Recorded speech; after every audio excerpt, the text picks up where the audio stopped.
Database design is one of the most overlooked areas in .NET applications. And in many cases, it becomes the biggest performance bottleneck. In this video, I'll show you common database design mistakes I've seen in real systems, and how to avoid them. Poor database design doesn't just affect one part of your system. It impacts performance, maintainability, and even data integrity. Over time, these problems become harder and more expensive to fix.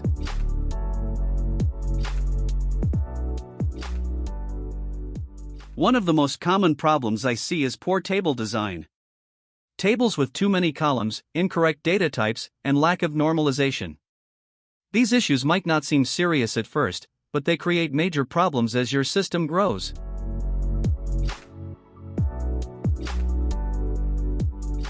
Another common issue is poor relationship design. Missing foreign keys, incorrect relationships, and lack of constraints. Without proper relationships, your data quickly becomes inconsistent and unreliable.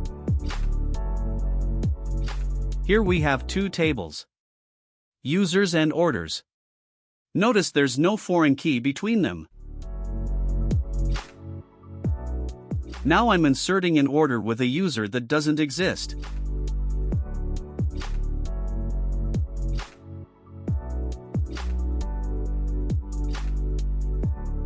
And this is the problem. Because there is no foreign key, the database allows invalid data. Orders can reference users that don't exist, or even have no user at all. This leads to inconsistent and unreliable data. Now let's fix it with a foreign key.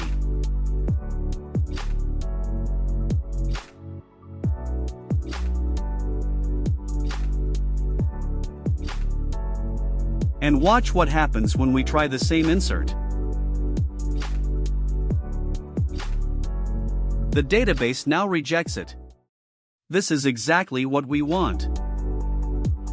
Good database design protects your data, not just your application code. Another major issue I often see is missing indexes. Without proper indexing, the database has to scan entire tables. And that leads to slow queries and high database load. Let's simulate a real scenario, a table with a lot of data. Notice there's no index on customer ID.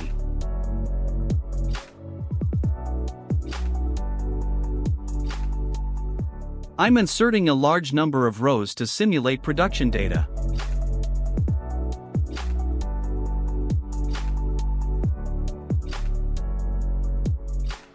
Now I'll query by customer ID. Since there's no index, SQL Server scans the entire table.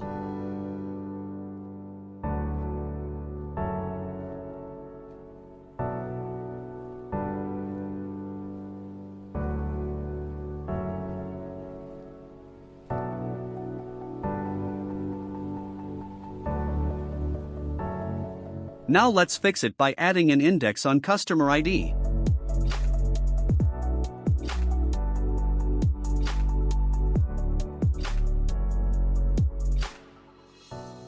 Running the same query again. Now SQL Server uses the index and jumps directly to the data.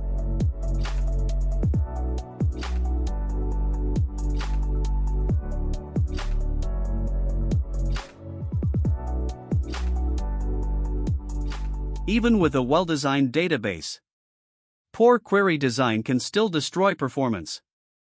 Fetching unnecessary data, running too many queries, or missing proper filters, all lead to inefficient systems.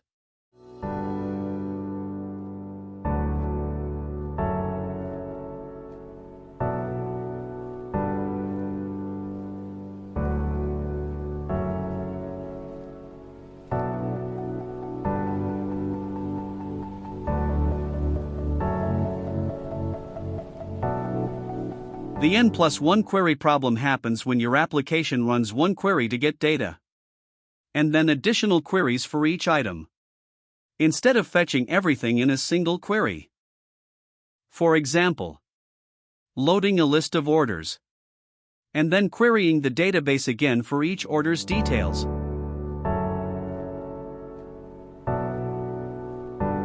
Another common mistake is ignoring caching. The application keeps hitting the database again and again, instead of reusing already fetched data, which creates unnecessary load and slows down response time.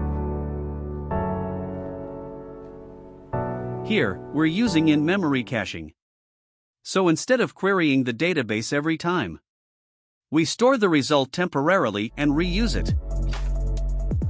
This works well for small applications. For larger systems, we usually use distributed caching like Redis. Another major issue is poor API design. Returning too much data, not using pagination, and sending large payloads can slow down both the server and the client.